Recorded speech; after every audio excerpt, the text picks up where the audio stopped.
الادب المفرد میں حسن درجے کی روایت ہے۔ نبی کریم صلی اللہ علیہ وسلم نے فرمایا، مومن اپنے بھائی کا آئینہ ہے اور مومن مومن کا بھائی ہے، اس کے نقصان کو اس سے روکتا ہے اور اس کی پیٹھ پیچھے اس کی حفاظت کرتا ہے۔ اس حدیث کا مفہوم یہ ہے، آئینہ انسان کو اس کی حقیقت دکھاتا ہے، چاہے چہرے پر میل کچیل ہو، عیب ہو یا خوبی۔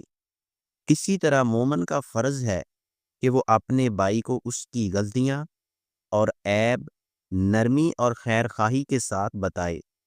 جیسے آئینہ عیب دکھاتا ہے لیکن شور کر کے دوسروں کو نہیں بتاتا، اسی طرح مومن بھی عیب ظاہر کرے لیکن دوسروں کے سامنے اسے ذلیل و رسوا نہ کرے۔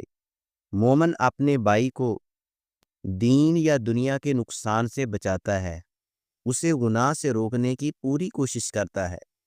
مومن اپنے بھائی کی غیر موجودگی میں اس کی عزت و آبرو کی حفاظت کرتا ہے۔ اگر کوئی اس پر تہمت یا عیب لگائے تو اسے روکے اور اس کا دفاع کرے۔